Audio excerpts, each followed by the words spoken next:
CM Punk wants to restructure his WWE deal to stay longer. Do you think it's a good move or a bad move? Jay Grizz? Hey, you know what's crazy? When you read that just now, when you just said that, it just dawned on me. What the hell kind of deal did he sign when he first got there? Because if I'm not mistaken, the guy just got there last year of Survivor Series. What kind of deal did he have? Was it just a 1-year deal? You guys know? Because now I'm a little confused. Like, why are we now? I believe it was a 3-year deal. 3-year deal. So why? So I don't understand. What's the contract negotiations about now? I don't know. Look, confusing, right? It just dawned on me. Like, wait a minute, he just got there. Yeah, look, I thought he had a 2-year deal. And then once I see the 3-year deal, he wants to restructure it to stay longer. I'm like, what are we doing? Look, he's been here since what, November? Yeah. First match, right, on any type of TV was at the Royal Rumble, right? Yep. Okay. And the second match, he hasn't had one yet. No. Huh. So that happened. He will soon. At SummerSlam in August, right? Oh, woo! I can't wait to see that one. He's probably going to get hurt again, to be honest with you. Yeah, more than likely. He's injury prone. Yeah. So I can understand where he's coming from. If I'm CM Punk and I know that my body's going to keep breaking down every 5 minutes, I would like to stay longer. Why wouldn't I? I stay longer, you pay me more money, and then I can just sit home when I have a boo-boo. If you're WWE, that's a terrible deal. He's been here for almost a year, and he's only competed once. Should we call him Fragile Punk or see him Fragile? Fragile Phil. How about that? Fragile Phil? Okay. Fragile Phil. Again, and look, if you're WWE, I wouldn't talk to him about restructuring his deal until we hit the 2.5 mark. And I'm going to be honest with you, I'm not even sure if they can add time to his deal. Because we're talking about, what, almost 9 months, 10 months that he really hasn't wrestled? Because he came back in November, had one match at the Royal Rumble, and he hasn't wrestled. Mm-hmm. That's Royal Rumble, we're hitting what? January, so it's going to be 8 months in August. I got a question for you. Cito, you're pretty young, right? You ever watch a Christmas Story? Yeah. Do you remember the dad? And he had won an award from his job or something like that. The box came, and do you remember what it said on the box? The big wooden box. I have not. Well, I'm gonna help you out. The father says, he says fragilely, and his wife comes and says fragile. He says, oh yeah. Well, I guess fragilely Punk or fragilely Phil. That don't sound right, but just wanted to know if you saw the movie. Just thinking that we was going to call him Fragilely Punk or Fragilely Phil. It don't sound right, so we'll just go with Fragile Phil. I like that. Well, look, and here's the thing. I'm not going to be completely negative on him, right? But, I mean, I could see him as a commentator. Again, I don't know how much longer he can do this. He had one match, and it wasn't even a regular match. It's not a regular match. It's not a regular match, man. It's a rumble. A rumble consists of you grabbing each other, moving to the corner, and grabbing the rope. Pretty much. Oh, and by the way, too, when you come in the match, you're on fire because you just came in. So you're hitting everybody. You're the freshman in, and everybody's excited. And everybody got a feed. Yep. So, look, he wants to stay longer. Trust me, I understand where he's coming from. If I'm WWE though, I'm not talking to him about any contract until we hit 2.5. And at that point, I might be looking to have him on commentary. Because realistically, I can't see him wrestling too much longer.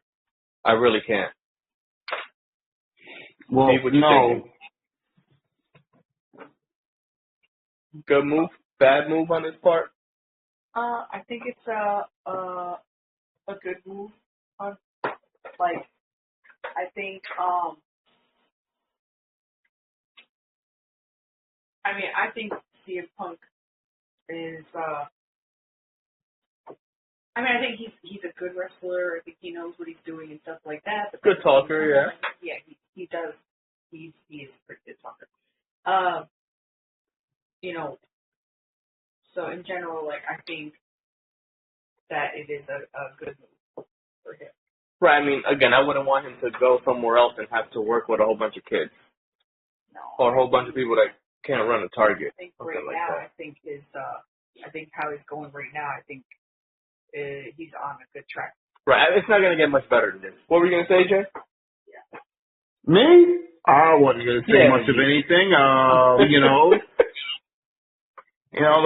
Those people that ran a Target, or couldn't run a Target. If you look at their stuff now, if you see the outfits that they're wearing, yeah, I wouldn't even buy anything from that Target if they were managing that one. I don't want to see my sneakers full of thumbtacks and tacky clothes and weird little mustaches, and they look like 12-year-olds. Listen, most people will go through a midlife crisis, so I'm not going to make fun of them. Yeah, but you have to be in the middle of your life. They're still the young bucks for a reason. They just don't grow old.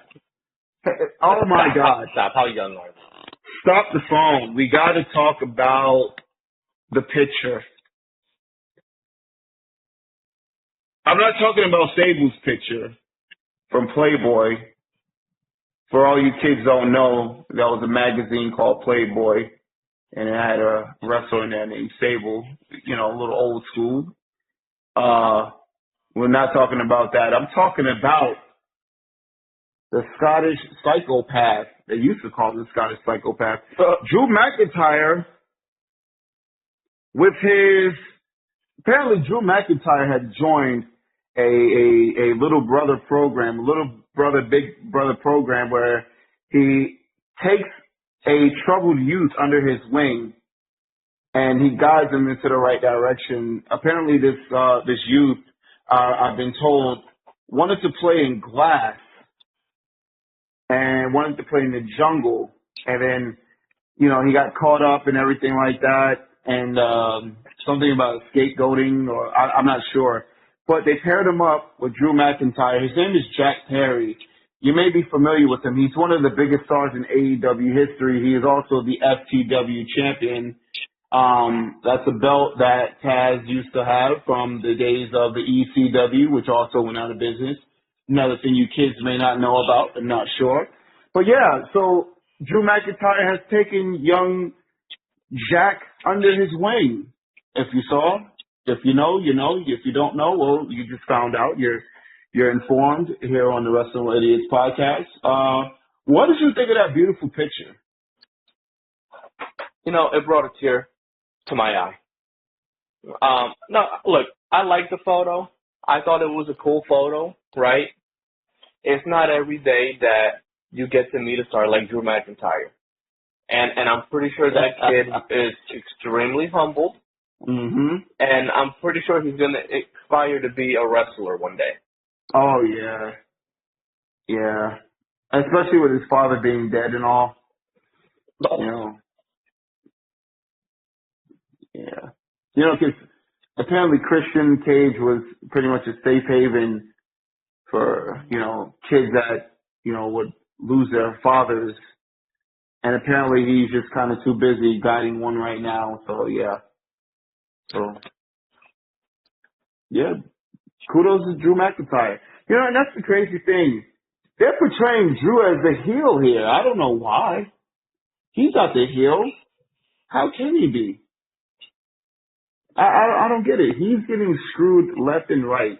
He celebrated his title victory at WrestleMania. It's a big accomplishment because if you remember, he won his first title in the Thunderdome, the empty arena at WrestleMania where there was a pirate theme and all this other stuff thanks to COVID.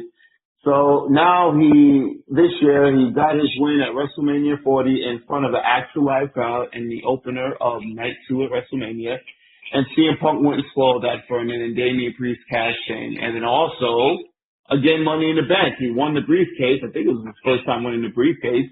And, Fragile still goes in there and takes that away from him as well. He screws him out left and right. And Drew McIntyre is the bad guy out of all this. It's called stress and frustration, kids. Look it up. I mean, the guy has an honest 9-to-5 job. He goes to work every day, unlike Phil, who doesn't work every day because he's playing hooky. He's always hurt. It was his ankle, it was his tattoo, all kind of things. And shout out to Drew. I feel bad for him. And he's got a lot of responsibility being a big brother. He's got a major event coming up the first week of August at the PLE. He's taking this kid under his wing. He's a great example. I want to be just like Drew McIntyre when I grow up. Yeah. Well, Drew's gonna show everybody how to not get yoked up by CM Punk. Well, he's gonna show Jack Perry, to stand up to bullies. Because, WWE did have the bully program a couple years ago. Be a star. So. Yeah. So he's definitely going to help Jack Perry defend himself. And you already saw the picture. His hair was tied back. So when CM Punk, attacked him backstage at the AEW pay-per-view last year, his hair was out. So Drew was teaching him, young lad, you have to have your hair tied up when you're getting into a fist fight with another woman. I mean, with a man. So, okay. I'm just saying, he's teaching him how. Jay? Yes. You said attack. You said attack. Assault? Attack? What would you call it? I've seen kittens have more of a serious fight or an attack than what that was. You know what? Cat fights are very dangerous. I'll have you know. Cat fights are dangerous. Cat fights are very dangerous. I'm scared of cat fights. If I had two cats and they were fighting, I would not break it up. I would have to do it with water. But other than that, I'm not getting involved in that. That has no business for me. Cats, they got some scratches on them, and I don't want to be scratched.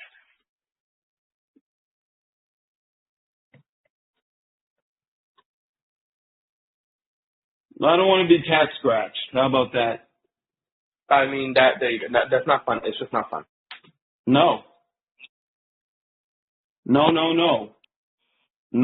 at all. Well, did we got anything else? You know what? I don't think we do. I think we got a big week in store, though, because we have the go shows to Raw and SmackDown, and then we have SummerSlam. Do you have a bubble? Pause. But do you have a bubble? You guys have any bubbles? A bubble? No. Okay, well, I wish you would have said that, yes, you do have bubbles, because I would say, I hate to burst your bubble. We do have one other thing. Uh-oh. What is that? We have one other thing. What is that? This is today, right? Today? This is today. This is something that came out today. Tony Khan has commented on possibly bringing Ring of Honor under the AEW banner and calling it, you won't believe this one.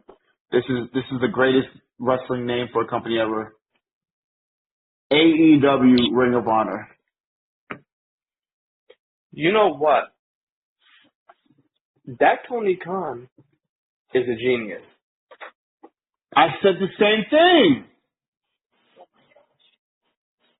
Wow. I I don't know. You know what? He should probably just run for president, and I think everything would be solved.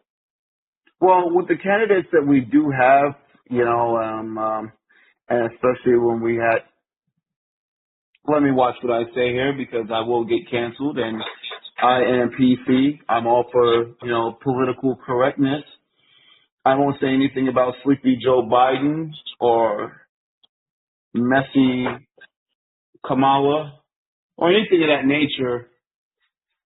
But yeah, he could run for president for sure. I mean, he's got the money for it. Yeah, look, I'm gonna be completely honest with you. I don't know why he spent that much money on Ring of Honor. This $40 million. Yeah, that's man. Woof. WCW didn't go up for that much. Right, which is wild. But you know what else is wild? The fact that if you look at Ring of Honor, the $40 million that he got for the company and the wrestlers. I don't know how the contracts worked or whatever, but for poops and giggles, right? I could name one person that was still with WCW during the purchase that was a bigger name than the entire Ring of Honor roster. You want to know who that is? Booker T? No. DDP? No, sucker. No. Buster Stuff Bagwell. Oh. That's true. That's a sad fact. That's actually, yeah. And I'm not saying that Buff Bagwell is a better wrestler than anybody that was on the Ring of Honor roster. It's saying the wrestling ability concepts right now. I'm just saying name value. I'm just saying star power. And that's the fact, kids. Look it up. Buff Bagwell was a more popular name than everybody that was with the Ring of Honor during the time of its purchase. I'm not making it up. I mean, why would I lie? It doesn't make sense. I wouldn't lie. I don't know how to lie. I know how to lie down. But I don't know how to tell lies. You know what I mean? So there's that. But yeah, I don't get the purchase. I don't understand it. There's no value from it. And yeah, I mean, sometimes you just got to take a loss. And the guy refuses to take losses. Just more purchases.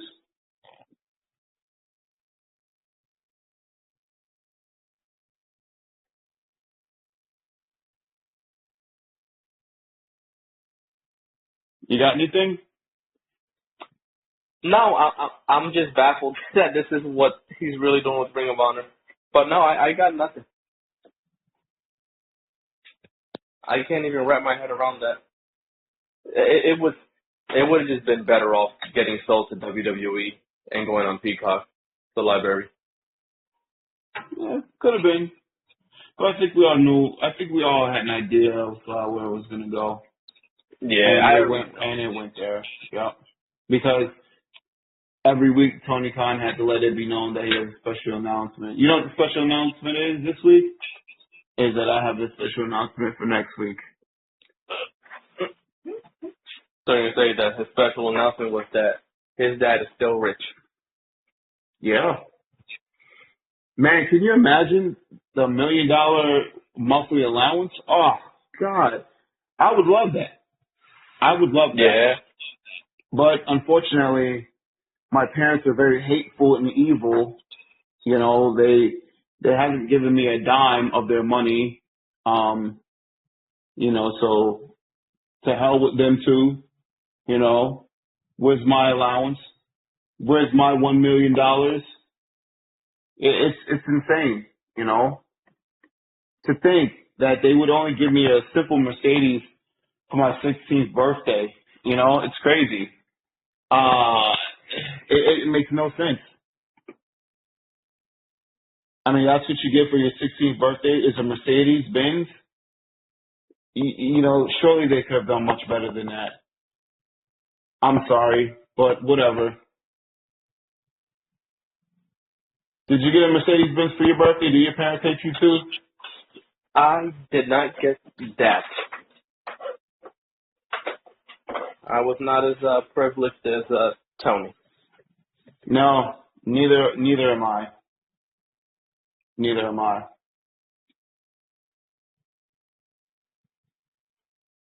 What? You guys ready to wrap this ish up? Yep.